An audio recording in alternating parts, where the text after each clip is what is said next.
أعوذ بالله من الشيطان الرجيم. بسم الله الرحمن الرحيم. الحمد لله رب العالمين، والصلاة والسلام على أشرف الأنبياء والمرسلين، حبيبنا شفيعنا مولانا محمد بن عبد الله وعلى آله وصحبه أجمعين. رضيت بالله ربا وبالإسلام دينا وبمحمد نبيا ورسولا. اللهم صل على سيدنا محمد. اللهم صل على سيدنا محمد. اللهم صل على سيدنا وحبيبنا وشفيعنا مولانا محمد، طب القلوب وضوائها وعافية أبدان وشفائها ونور الأبصار وضيائها وعلى آله وصحبه وبارك وسلم. رب اشرح لي صدري ويسر لي أمري واحلل عقدة من لساني يفقهوا قولي. أما بعد. السلام عليكم ورحمة الله وبركاته. Apa kabar jemaah Masjid Fastabiqul Khairat? Sehat? Mudah-mudahan terus sehat dalam melakukan ketaatan kepada Allah Subhanahu wa taala. Baik, kita lanjutkan pengajian kitab Adabul Mufrad kita karangan Imam Bukhari. Kemarin kita dah sampai ke bab yang ke-9. Bab berbakti kepada orang tua tidak dalam kemaksiatan. Terus insya-Allah kita akan lanjutkan sampai ke bab yang ke-12 insya-Allah. Baik. Kemarin kita berhenti di wasiat Nabi sallallahu alaihi wasallam, betul? 9 wasiat Nabi sallallahu alaihi wasallam kepada seorang sahabat yang dinamakan sebagai Abu Darda. Abu Darda radhiyallahu an. Tahu tentang Abu Darda? Kenal Abu Darda? Kenal? Pernah dengar nama tersebut? Pernah sebut dengan nama Abu Darda, sahabat Nabi yang bernama Abu Darda radhiyallahu anhu? Belum pernah. Baik, sedikit kita belajar tentang beliau. Salah seorang sahabat yang sangat-sangat terkenal, kan? Disebutkan bahawa beliau ini namanya bukan Abu Darda, namanya itu gelarannya Abu Darda. Namanya Waimir namanya. Waimir bin Malik. Al-Malik. Waimir Al-Malik, tapi digelar sebagai Abu Darda. Beliau ini katakan dulunya seorang sangat-sangat kuat dalam menyembah berhala. Apa dia? Sangat kuat dalam menyembah berhala. Jadi Abu Darda ini memiliki sebuah berhala dan berhala itu dijaga dengan sangat baik, dilumuri minyak yang paling mahal, terus dipakaikan kain sutera berhala tersebut di rumahnya, disimpan di rumahnya. Ini masa jahiliyah. Jadi beliau ini ada seorang sahabat namanya Abdullah bin Rawahah. Beliau duluan lebih masuk Islam. Abdullah bin Rawahah. Jadi lebih duluan masuk Islam sebelum Abu Darda. Merupakan sahabat karib kepada Abu Darda. Jadi Abu Darda ketika dilihat oleh Abdullah bin Rawahah ini, melihat bagaimana aku nak pujuk dia ni masuk Islam. Bagus orang ni kalau dia masuk Islam. Jadi suatu hari pergilah Abdullah bin Rawahah ke rumah Abu Darda. Ketika pergi ke rumah, ternyata Abu Darda sedang keluar. Maka di situ ada istrinya, Ummi Darda. Maka dipersilakan masuk ke rumah. Maka Abdullah bin Rawahah pun masuk. Ternyata di dalam rumah tu ada berhala yang dijaga oleh Abu Darda. Letak minyak yang paling wangi, baju yang kain yang paling mahal. Langsung Abdullah bin Rawahah marah, kan? Tak tahan. Langsung diambil berhala itu, dipecahkan. Dipecahkan. Maka menangis. Isteri pun terkejut, kan? Isteri Abu Darda melihat, apa ni Abdullah, apa yang kau buat ni?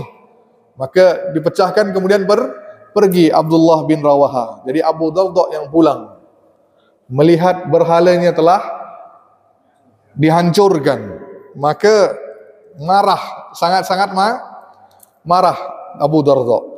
Tapi ketika marah tu, waktu itulah datangnya hidayah Allah Subhanahu wa taala. Apa hidayah Allah datang kepada Abu Darda? Suruh nanya pada dirinya. Apa dia? Kalau berhala ini bawa manfaat, pasti ia dapat menjaga dirinya daripada dihancurkan. Betul-betul. Kalau berhala ini ada kuasa, kan? Ada kuasa, pasti ia boleh menjaga dirinya daripada hancur, daripada pecah. Kenapa sekarang pecah? Maka disitulah terdetiknya hidayah, datangnya hidayah dari Allah. Maka Abu Darda ini pun memeluk agama Islam di samping Nabi SAW dan merupakan sahabat yang sangat hebat. Kenapa saya kata hebat?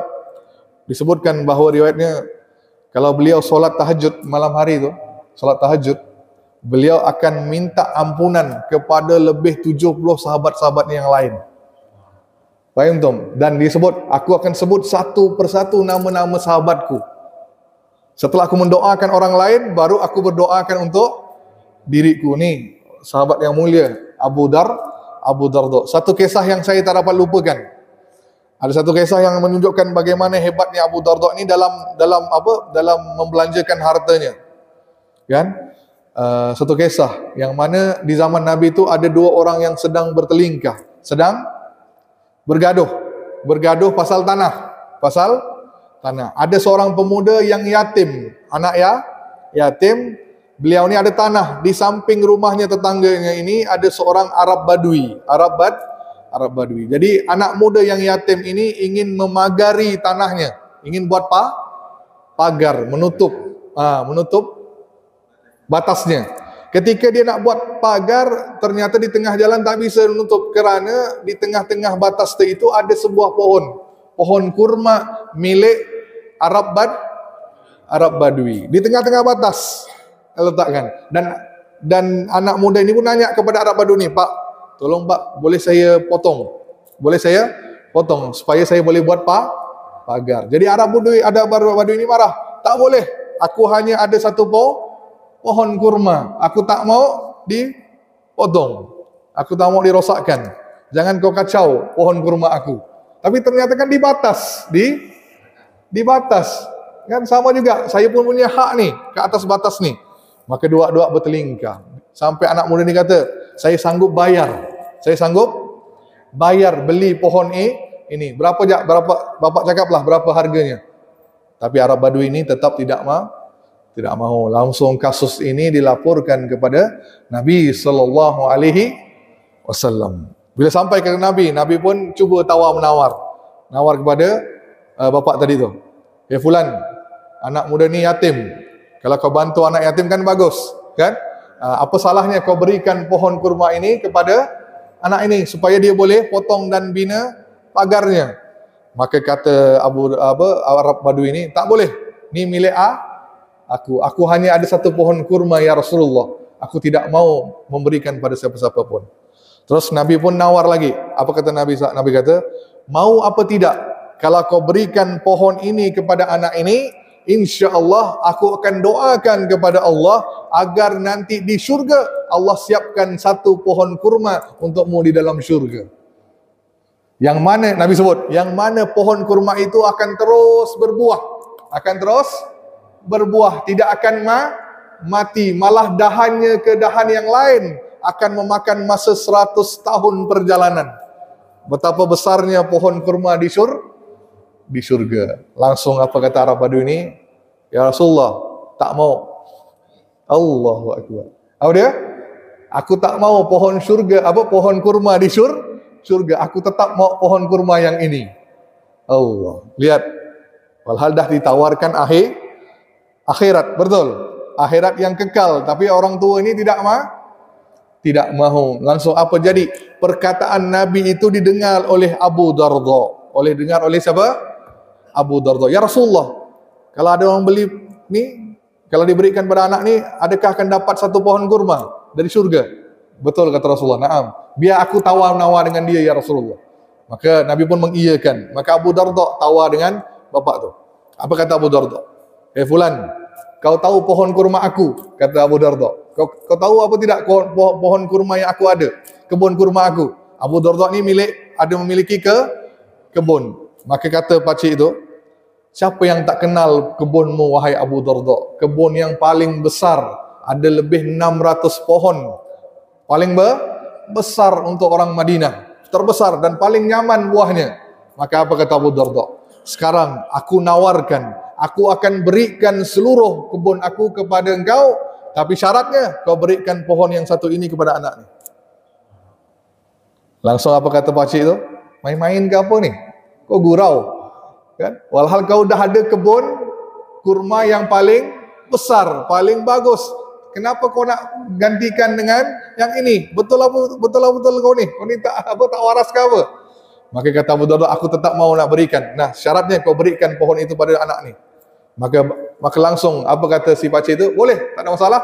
Kau nak berikan kebun kurma ke rumahmu, silakan. Maka diberikan seluruh kebun kurma Abu Darda, lebih 600 batang. Lebih 600 batang untuk dapatkan satu pohon kurma tadi itu, yang kecil tadi itu. Terus diberikan pada anak itu, suruh anak itu buat pagar. Terus apa kata Abu Darda kepada Rasulullah? Ya Rasulullah, apakah sekarang aku sudah dapat pohon kurma di surga? Satu pohon kurma di surga. Maka kata Rasulullah, kau tak dapat. Kau tak dapat satu pohon kurma di surga, kata Rasulullah. Langsung Abu Darda nangis. Nangis. Tapi langsung Nabi jawab, kau tak akan dapat satu pohon kurma itu, tapi Allah siapkan satu kebun kurma di surga itu. Allahu Akbar. Langsung gembira Abu Darda, bawa ke rumah, jumpa istrinya.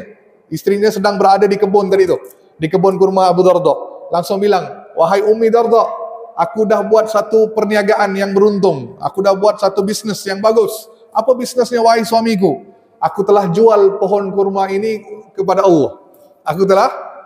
Aku telah jual, berikan pinjaman kepada Allah. Aku telah jual pohon kurma kita ini kepada Allah. Maksudnya apa? Diceritakan tentang kronologi tadi itu, apa yang berlaku. Langsung apa kata sang istri? Kira-kira istri zaman sekarang akan jawab apa? Bila suami jual hartanya gara-gara untuk benda kecil, apa kata sang istri zaman sekarang, Bu?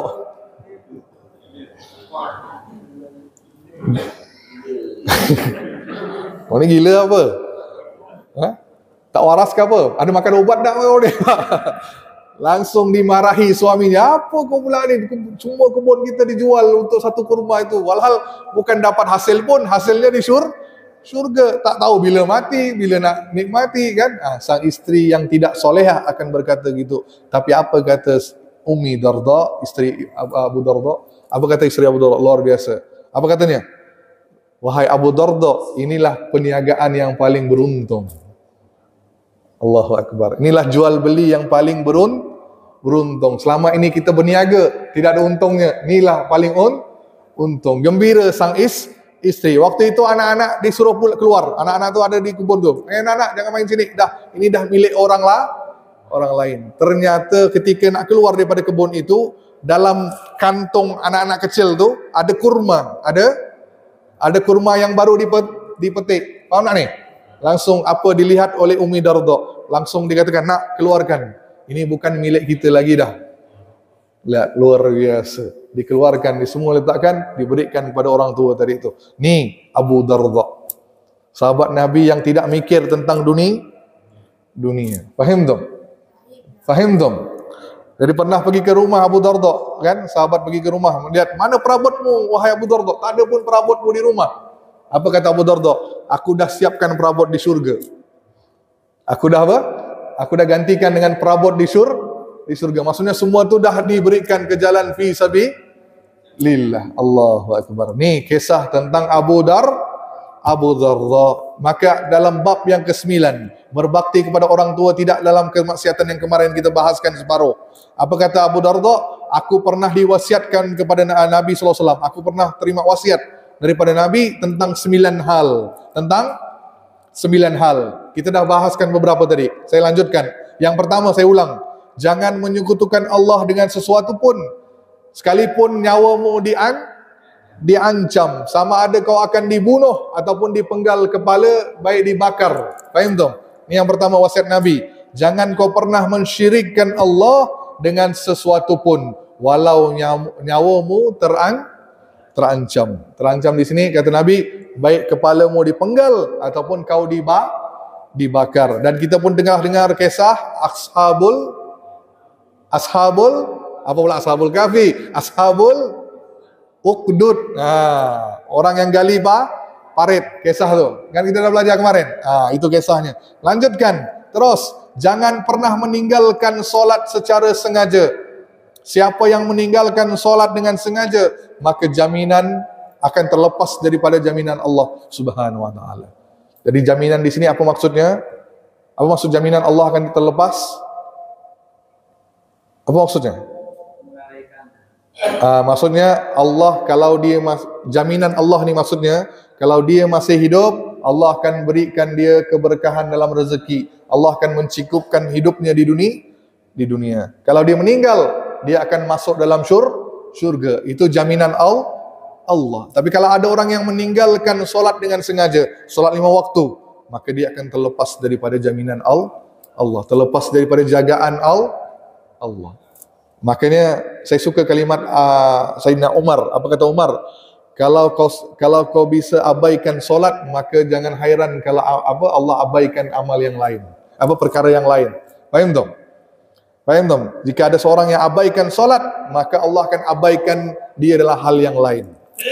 Maka tidak akan mendapat apa-apa di dunia. Faham tak? Itu yang nombor 2. Nombor 3, wasiat Nabi SAW. Ini kita dah bahas semua tadi.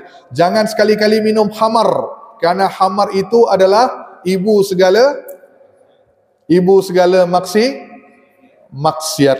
Nah, dah kita dengar kisah kan seorang soleh, betul? Seorang soleh yang disukai oleh seorang pelacur, kan? Maka pelacur itu nawar, ada 3 hal. Apakah kau nak minum khamar, kau nak berzina dengan aku, ataupun kau nak bunuh anak kecil? Maka apa yang dipilihnya? Minum khamar. Dia kata sikit tak apalah minum. Ternyata bila diminum sedikit jadi ketagihan, minum banyak sampai mabuk. Bila dah mabuk, dia pun berzina dengan perempuan itu dan dia pun membunuh anak kecil itu. Lihat, 3 dosa sekaligus dia dapat. Gara-gara apa? Minum khamar. Dia merasakan minum khamar itu dosa yang kecil, tapi itu ibu segala maksiat, ibu segala dosa. Nah, berkenaan dengan pengharaman khamar, sedikit. Zaman Arab dulu, Pak, minum khamar tu seperti kita zaman sekarang, ngopi. Tahu? Minum khamar zaman jahiliyah itu seperti ngopi. Kita sekarang kan sikit-sikit ngopi, betul? Pagi ngopi, siang, petang ngopi, tengah malam pun ngopi. Jadi di zaman Arab tu, di rumah tu memang dah disiapkan khamar, faham dong? Sikit-sikit minum. Ketika datang larangan Allah, makanya Islam tu datangnya tidak secara keseluruhan langsung diperintahkan, jangan kau buat, jangan kau minum khamar, berdosa besar, melainkan bertahap, jadi pengharaman khamar itu bertahap dan disebutkan selama ada 3 tahap pengharaman khamar. Faham tak? Ada 3 tahap, maksudnya 3 wahyu yang Allah turunkan secara bertahap, sedikit-sedikit mengharamkan khamar, tidak langsung mengharamkan khamar. Contoh saya beri, ayat pertama turun tentang khamar. Kalau anda buka Quran, surah An-Nahl ayat 67. Surah An-Nahl ayat 67. Ini baru wahyu pertama berkenaan dengan khamar. Apa kata Allah? Dan daripada kurma dan anggur kamu membuat minuman yang memabukkan. Dan rezeki yang baik. Sungguh pada yang demikian benar-benar terdapat kebesaran Allah bagi orang yang mengerti. Di sini ada apa tidak kalimat haraman khamar? Tidak ada. Cuma Allah sebut manfaat, betul? Daripada buah kurma dan anggur kamu buat minuman yang memabukkan. Allah cuma bagi tahu, belum lagi diharamkan. Terus wahyu yang berikutnya turun, wahyu yang kedua baru sedikit. Apa dia? Wahyu yang kedua surah Al-Baqarah ayat 219. 219.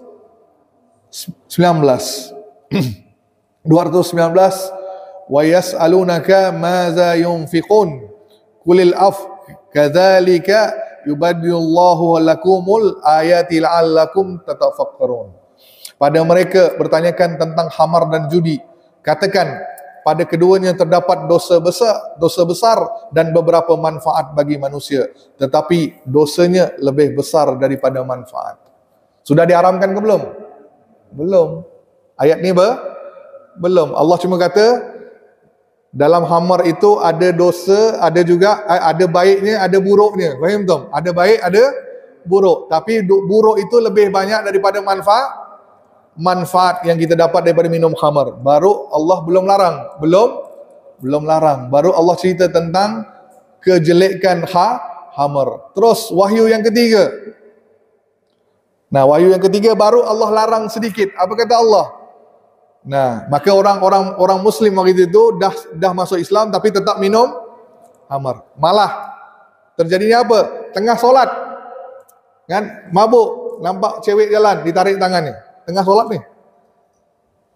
Tengah solat dalam keadaan mabuk. Malah terjadinya apa tadi? Ada orang jadi imam. Jadi imam dalam keadaan mabuk. Botol arak tu masih gantung di sini. Jadi imam lagi. Allahu Akbar. Terus apa jadi? Bacaannya pun macam kita lah kan.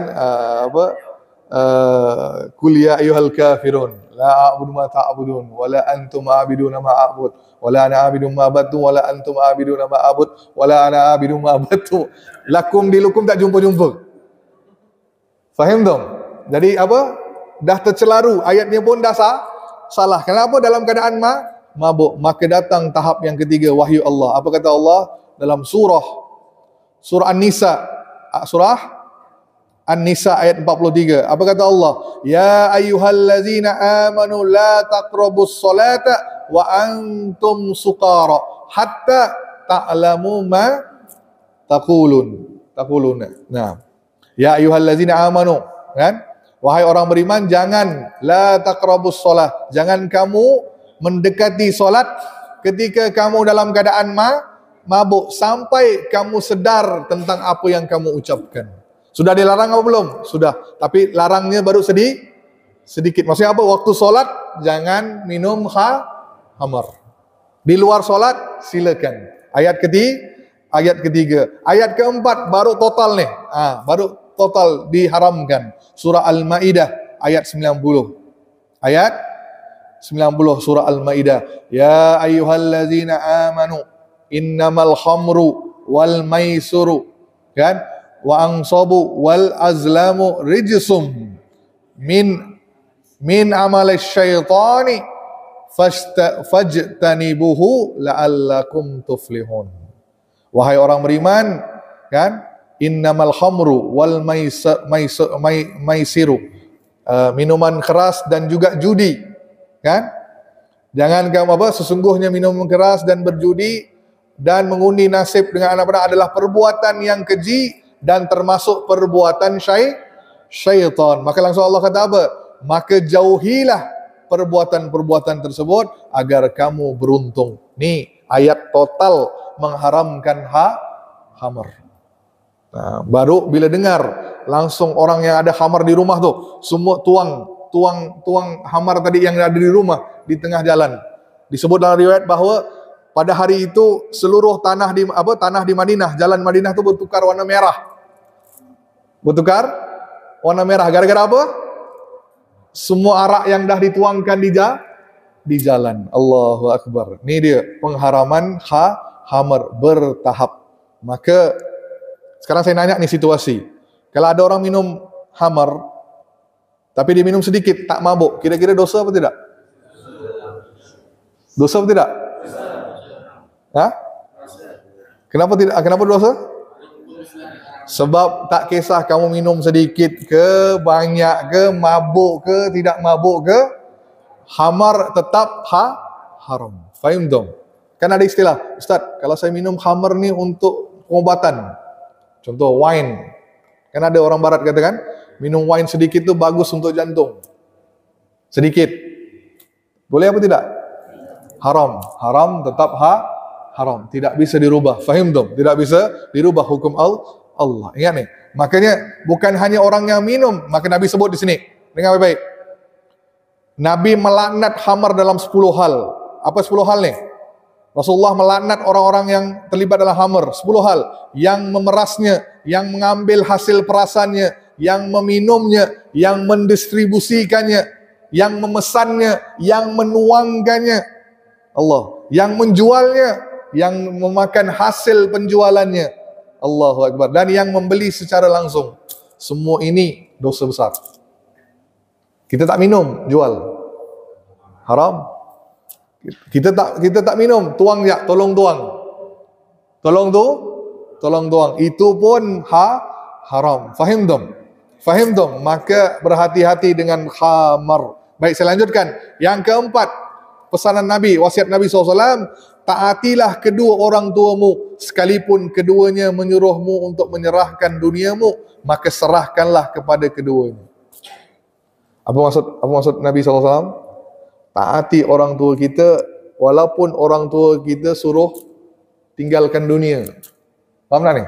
Segala hartanya kau tinggalkan, tetap kita harus terima. Maksudnya apa? Apapun keputusan berat yang orang tua tetapkan, tetap selama tidak menyalahi syariat, kita tetap akur. Faham tak? Tetap terima. Baik, saya lanjutkan. Yang keberapa dah? Yang kelima. Betul yang kelima? Ni penting. Yang kelima ni. Dengar baik-baik. Yang kelima. Ni saya rasa ramai yang mungkin tidak puas hati dengan saya lah. Bukan tidak puas hati, mungkin nak nanya.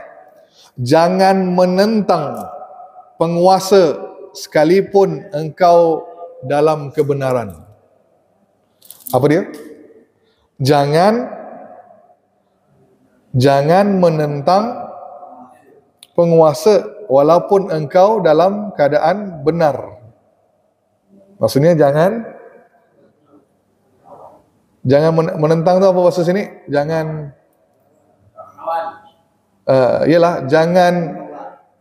menolak pemimpin walaupun pemimpin itu zalim, contoh.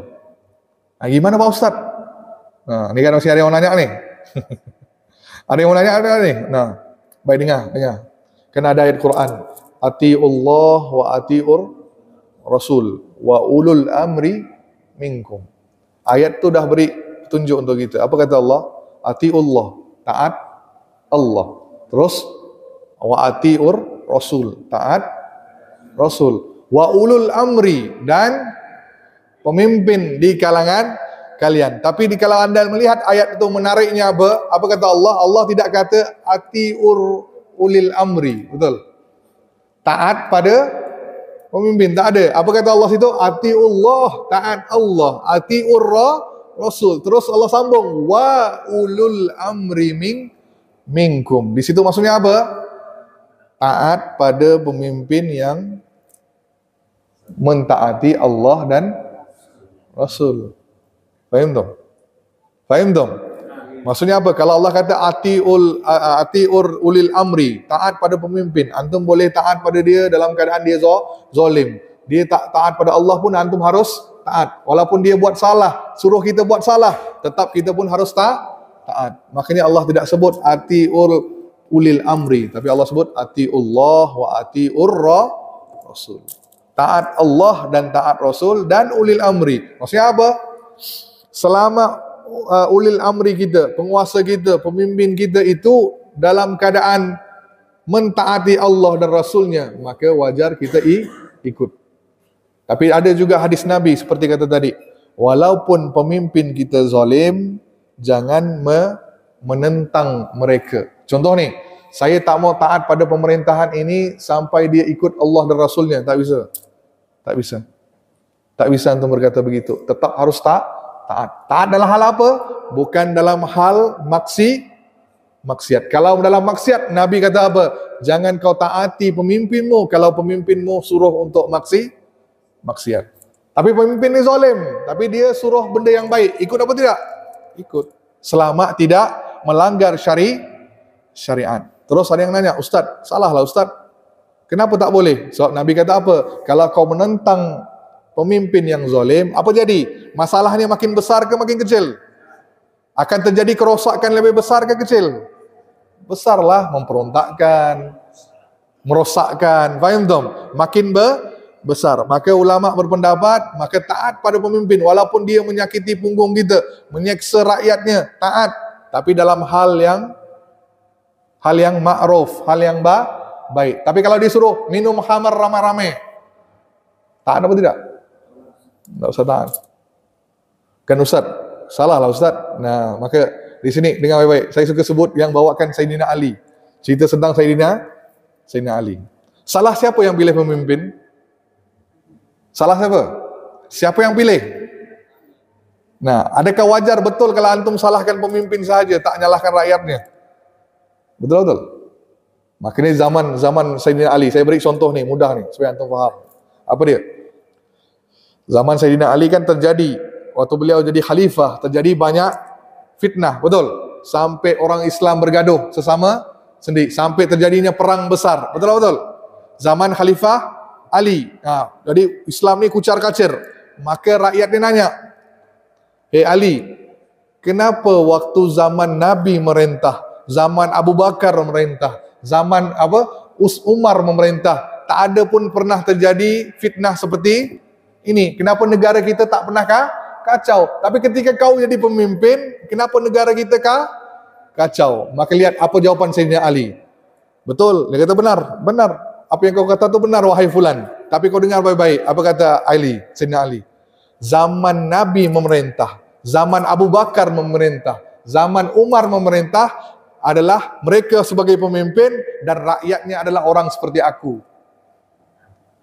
Tapi sekarang aku menjadi pemimpin dan rakyatnya orang seperti kau, maka jadilah masalah sekarang. Boleh paham? Boleh paham? Sekarang aku pemimpin dan dapat rakyat macam kau ni, maka wajar negara kucar kacir. Salah atau tidak kata beliau? Betul lah, faham tu? Zaman Nabi rakyatnya adalah orang macam Sayyidina Ali, orang yang baik, orang yang taat. Tapi di zaman mereka ni, orang-orang rosak lah. Faham tu? Kalau rakyatnya rosak, maka wajar kalau pemimpin yang jahat naik. Faham tu? Maka jangan nyalahkan pemimpin saja, salahkan diri kita yang milih. Faham tu? Faham tu? Okey, maka selama dalam ketaatan antum wajar mematuhi pemimpin walaupun pemimpin itu zalim. Faham tu? Faham tu? Maka ingat kata ni, semakin baik rakyatnya pasti semakin baik pemimpinnya. Itu pasti. Itu pasti. Faham tu? Kalau rakyatnya zalim, maka wajar pemimpin pun zalim. Kalau waktu undi pun antum korupsi, antum apa? Ambil bayar pakai duit. Dan jangan heran kalau pemimpin pun korupsi. Faham tu? Faham tu? Boleh jelas apa tidak ni? Nah, jangan nyalahkan pemimpin je, nyalahkan rakyat kita juga. Faham tu? Faham tu? Okey, lanjut. Yang keenam. Terus jangan engkau lari dari medan perang sekalipun engkau akan binasa bersama teman-teman yang telah sekalipun apapun terjadi, kerana kau akan binasa bersama teman-teman yang melarikan diri. Ingat, waktu perang, walaupun mau kalah, jangan pernah larikan diri. Nah, tidak boleh melarikan diri dari peperangan. Ini dosa yang paling besar. Faham tu? Faham tu? Seterusnya, nah, yang ketujuh, infaklah kekayaanmu kepada keluargamu. Infaklah hartamu kepada keluargamu. Jadi di sini apa kata Nabi? Sebaik-baik sedekah adalah sedekah kepada keluarga. Jadi nafkah kepada keluarga itu sedekah yang paling utama. Faham tak? Maka Nabi sebut dalam hadis yang lain, 1 dinar yang engkau keluarkan di jalan Allah, terus 1 dinar yang engkau merdekakan seorang budak, terus 1 dinar yang engkau berikan kepada orang miskin, dibanding dengan nafkah yang kau berikan kepada isteri, walaupun sesuap nasi kau letakkan ke mulut isterimu, itu lebih baik daripada yang tadi semua. Betul, bukan betul? Memang kata Nabi SAW, bu. Jadi faham, bu? Sampai ya? Jadi menafkahi keluarga dengan ikhlas, insya-Allah antum akan dapat pahala sedekah yang terbaik. Faham tu? Maka jangan marah kalau isteri minta ni, minta tu. Tapi tidak berlebihan lah. Dan isteri pun berpada-pada juga. Jangan minta di luar kemampuan suami. Kan? Selamat dalam kemampuan suami. Suami pun insya-Allah ada rezeki yang lebih. Tak salah kalau minta. Apa itu pun sedekah. Faham tu? Faham tu? Maka saya sering sampaikan tu, urutan sedekah tu harus betul. Yang pertama antum dahulukan keluarga. Keluarga tu yang paling atas orang tua, terus orang tua baru kerabat, baru adik-beradik, lepas adik-beradik baru kerabat. baru susunannya anak yatim, baru pergi kepada fakir miskin. Ni maaf, antum tinggalkan orang susah dalam keluarga kita sibuk cari orang susah di luar. Betul betul? Betul betul? Antum sibuk cari fakir miskin, nak sedekah nih, aku nak sedekah nih, bantu orang miskin. Betul, bagus. Tapi dalam keluarga kita ada orang yang susah. Contoh adik-beradik kita susah, tak nak bantu. Walhal itu sedekah yang terbaik, yang paling utama, wajib lagi. Nah, faham tom?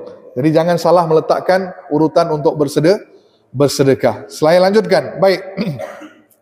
Next, yang ke-8. Yang ke-8 kata Nabi, jangan pernah kau mengangkat tongkat untuk memukul keluargamu. Maksudnya apa? Jangan pernah memukul keluarga. Kecuali memukul itu untuk tujuan mendidik. Faham tak?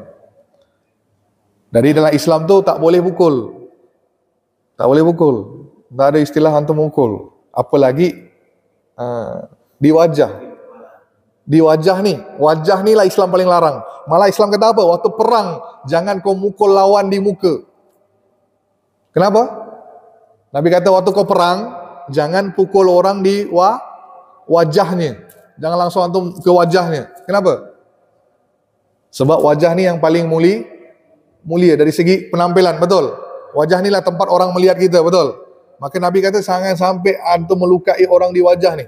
Bahagian lain silakan. Faham tu? Sama juga. Tapi zaman kita sekarang sikit-sikit, ya bu ya?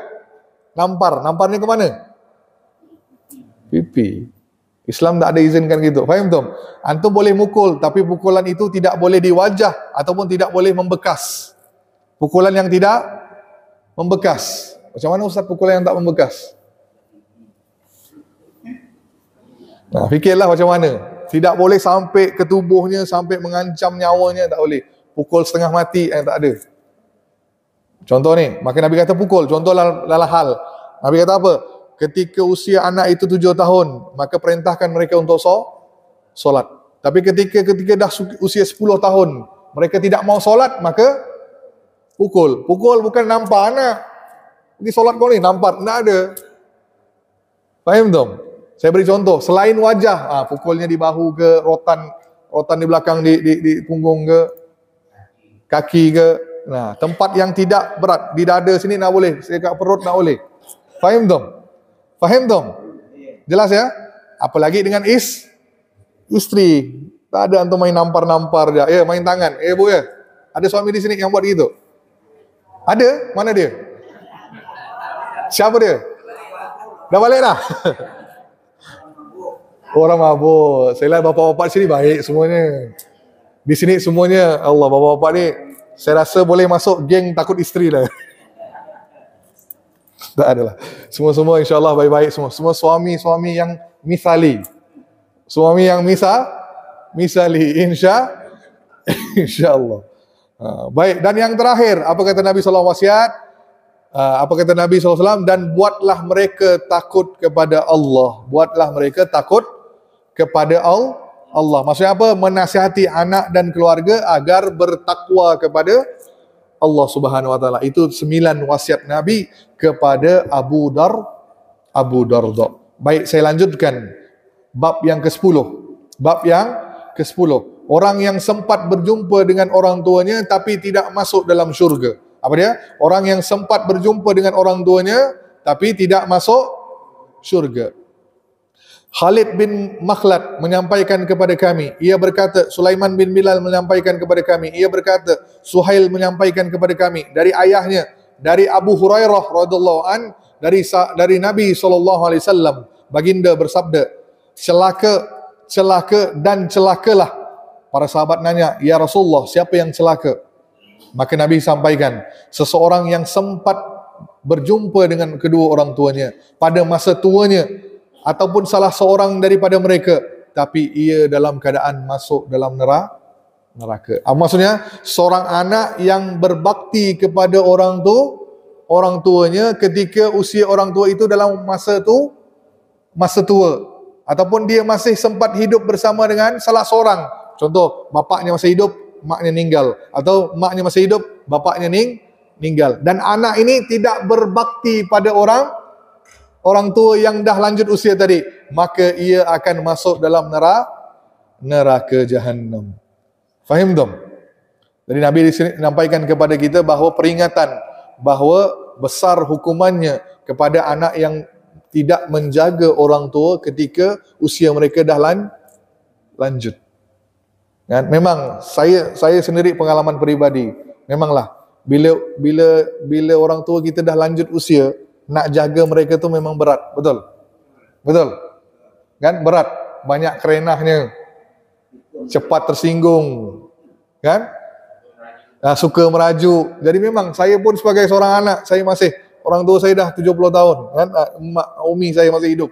Kan? Tapi kadang-kadang itulah dia, perangainya seperti anak-anak. Maka jangan pernah lawan mereka, jangan marahi mereka. Faham tak?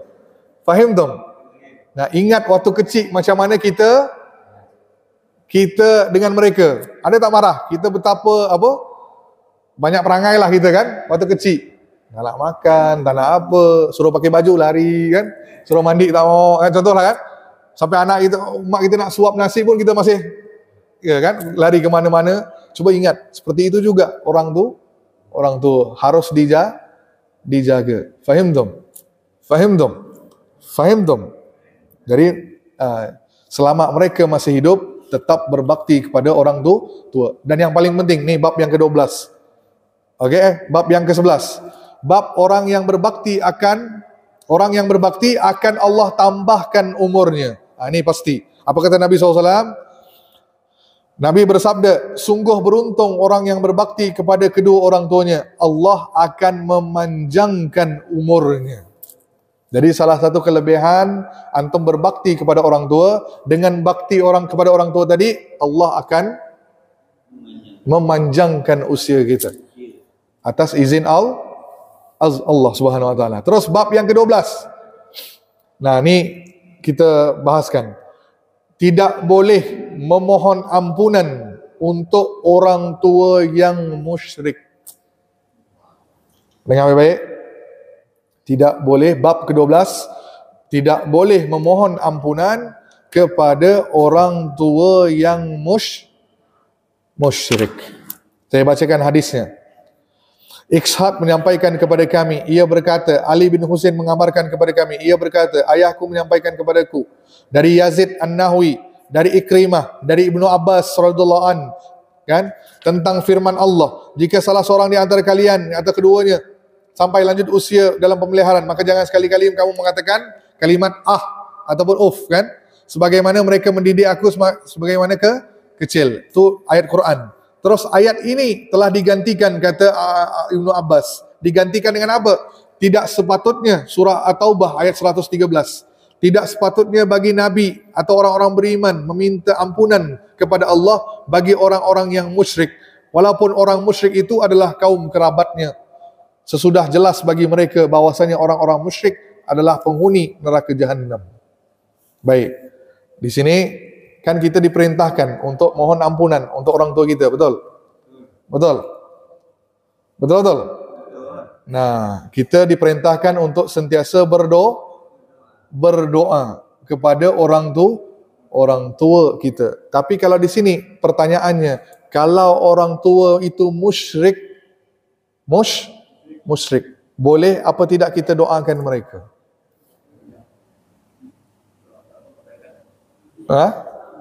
Doakan yang mana ni?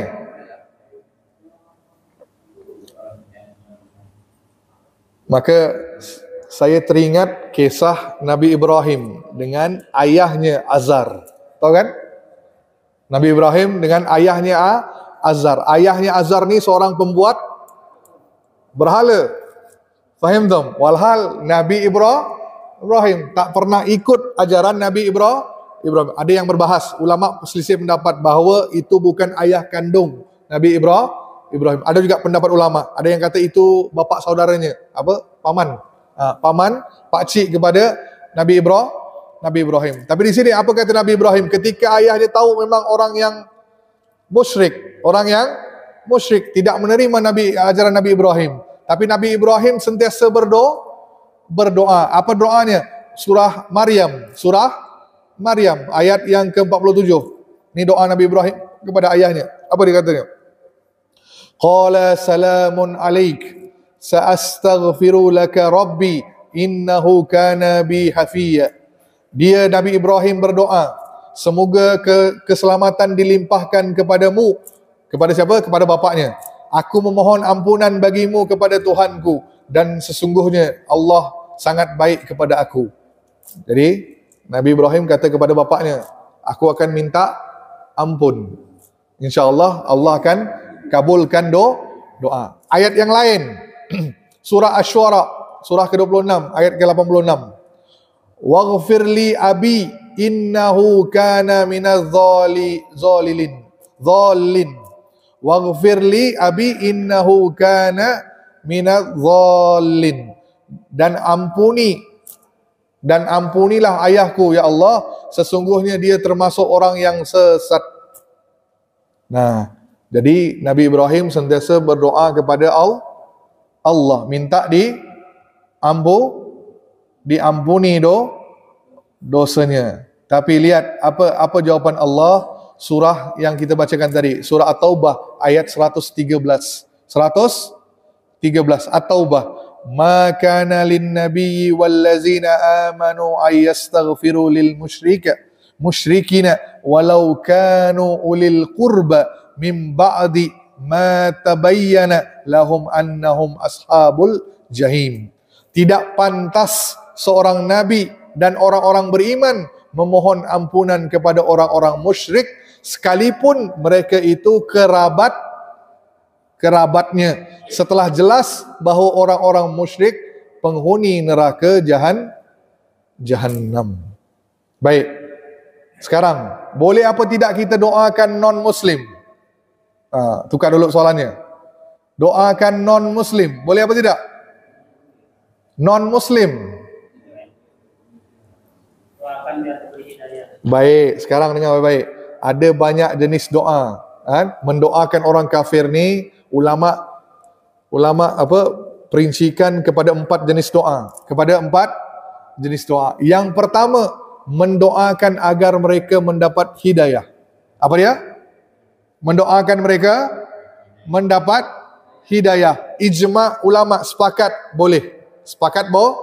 Boleh. Jadi kalau ada orang non-muslim, teman kita yang masih hidup, yang masih hidup, boleh kita doakan. Mudah-mudahan Allah beri hidayah. Masuk Islam. Itu dia. Boleh. Terus yang keduanya, mendoakan mereka dalam perkara dunia. Boleh apa tidak? Boleh. Anda doakan dia selain hidayah. Mudah-mudahan ditambahkan zuriatnya. Mudah-mudahan dipanjangkan umurnya. Mudah-mudahan selamat, sukses dunianya. Boleh. Boleh. Tak ada masalah. Boleh. Terus, apa lagi? Yang ketiga jenis doanya. Ni yang ketiga ni. Mendoakan mereka, yang ketiga dan keempat. Yang ketiga dulu. Mendoakan agar diampuni dosanya ketika masih hidup. Ketika masih hidup, boleh apa tidak kita mendoakan mereka? Banyak kasus. Tak payah kita sebut contoh Nabi sahaja. Ketika diusir daripada Taif, itu orang musyrik apa bukan? Musyrik apa bukan? Tapi Nabi doakan celaka apa tidak? Tidak, betul. Boleh faham tak? Yang ngusir Nabi daripada Taif ketika Nabi berdakwah sampai dilempar batu, kan? Orang-orang musyrik, sampai malaikat nawarkan apa? Aku angkat gunung ni, biar aku lempar ke kampung tersebut. Taif ni hancur. Ya Rasulullah izinkan, sebab mereka melukaimu, keluar darah daripada wajah Nabi SAW. Apa kata Nabi? La, jangan. Kan? Sesungguhnya mereka belum mengerti. Faham tak? Jadi Allah tetap mudah-mudahan Allah ampuni mereka, dan moga dengan zuriat mereka nanti akan lahir orang-orang yang beriman kepada aku. Lihat Nabi berpandangan jauh. Jadi orangnya masih hidup. Daripada sulbi mereka, kata Nabi kan, daripada biar ada keturunan mereka nanti nih, semua akan beriman kepada Allah. Faham tak? Jadi boleh kita doakan keampunan untuk orang musyrik yang masih hidup. Tambah hidayah dan ya Allah ampuni dosa dia ya Allah. Boleh? Boleh. Yang tak boleh apa dia? mendoakan agar diampuni dosa mereka ketika sudah mati dalam keadaan musyrik. Itu sekali-kali, walaupun itu anak, dilarang. Sepakat ulama semuanya. Haram hukumnya antum mendoakan mendoakan keampunan orang-orang yang mati dalam keadaan kafir. Saya ambil pendapat Imam Nawawi. Apa kata Imam Nawawi? Adalah mensolati orang kafir, mendoakan mereka diampuni dosa, merupakan perbuatan yang haram berdasarkan nas Al-Quran dan ijma. Faham tak? Jadi dilarang kita mendoakan keampunan orang kafir yang sudah meninggal. Ya Allah, mudahan kau masukkan mereka dalam keadaan orang beriman, tapi mati kafir. Bisa atau tidak? Mana bisa? Ya Allah, mudahan mereka masuk syurga. Mudahan orang tuaku ini masuk syurga, ya Allah. Bisa atau tidak? Mati dalam keadaan kafir. Tak bisa. Sebab kita tahu kan, orang-orang kafir tempatnya kan ada istilah. Maaf, bukan ada istilah, Bu. Kalau makam mereka tu, kubur mereka ada letak RIP, rest in peace. Betul? Apa bahasa sini? RIP, rest in peace. Apa mati dalam? Moga mati dalam keadaan tenang, ya bahasanya.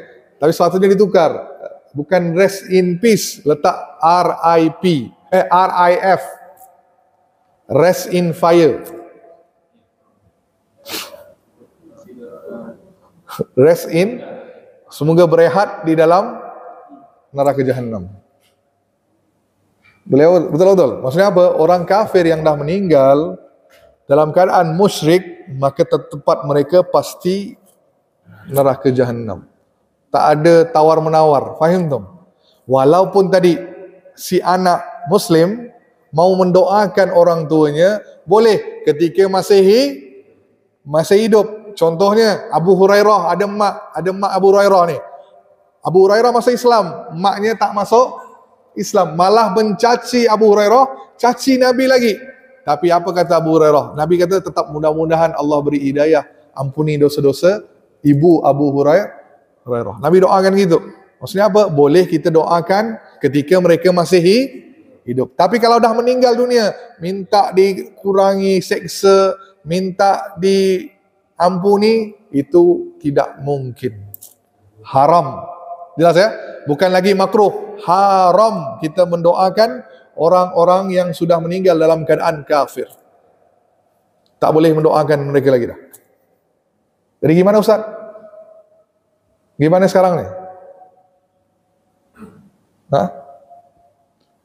Kalau kita doa, mudah-mudahan roh mereka, roh arwah ini tenang.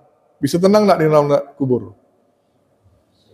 Tak bisalah, diseksa oleh malaikat. Betul? Jadi kita tak boleh doakan kebaikan ketika orang dah meninggal. Baik, ada pertanyaan sampai di sini, silakan. Bismillah, silakan. Siapa? Waalaikumsalam, ya Bu. Ya, mulakan ibu dulu. Misalnya gini Ustaz, anaknya kan terus orang tuanya kan ada bukan muslim. Non Muslim. Terus dia jadi kok doanya kalau walidah itu tidak ya Ustaz? Tidak lagi. Kalau dah meninggal. Dah meninggal tidak lagi. Untuk dirinya dan keluarganya yang masih hidup sahaja. Kalau dah meninggal tidak lagi. Tidak dipakai. Jadi di surah apa tadi? Surah Al-Isra ayat 23 yang ayat Rabbil firli kan wali walidayya tu Al-Isra 23 diganti kepada At-Taubah 113. Catat Bu ya. Dari balik nanti buka 113. Yang Rabbil firli walidayya kan itu ayat Al-Isra 23. Sudah diganti kepada At-Taubah 113. Ini keadaan mereka sudah meninggal. Kalau masih hidup boleh. Selama hidup boleh. Nah, kalau dah mereka meninggal tidak lagi. Nah, ada lagi? Bapak-bapak? Iya Pak. Silakan. Jarang bapak ni nanya ni. Assalamualaikum warahmatullahi wabarakatuh. Tadi kita sebutkan suara mentaati pemerintah. Dalam hal asuransi insurans, beberapa pendapat mengatakan bahwa asuransi itu riba. Iya. Karena di Indonesia ini kita menetapkan BPJS. Ini berat pertanyaan nih. Maka saya kata tadi kan saya garis bawahi tadi, taat pada pemerintah walaupun dia zalim, walaupun dia tak taat Allah, tak taat Rasul, itu urusan dia dengan Allah. Tapi kalau dia suruh kita taat dalam hal yang ma'ruf, yang baik. Tapi kalau hal dalam maksiat yang mendatangkan dosa, bertentangan dengan syariat, kita wajib tidak mengikuti mereka. Jadi berbalik tadi, asuransi riba apa bukan? Tanya diri, saya tak boleh jawab. Bapak tahu kan, kalau riba, ya riba. Udah. Ada enggak ciri-ciri riba dalam BPJS tu? Ada tak? Kalau ada, dah tinggalkan. Nah, kalau ada, saya katakan tadi kan, nah, kalau tak ada, cuba tanyakan pada ulama tentang ulama yang memfatwakan BPJS tu. Ada yang ulama yang kata boleh, silakan ikut. Kalau salah nanti ulama itu yang kena. Betul-betul Anda selamat, faham tak nih? So Anda ikut pada fatwa ulama di negeri ini. Nah, gitu Pak. Jelas Pak ya? Jadi pertanyaan tadi, jawaban saya tadi, lihat kalau dalam hal maksiat, dosa, tinggalkan. Tapi kalau hal dalam baik, silakan.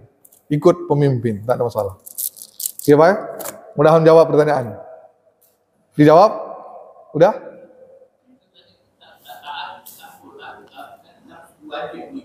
Iya, kayak saya kata, pemerintah wajibkan BPJS.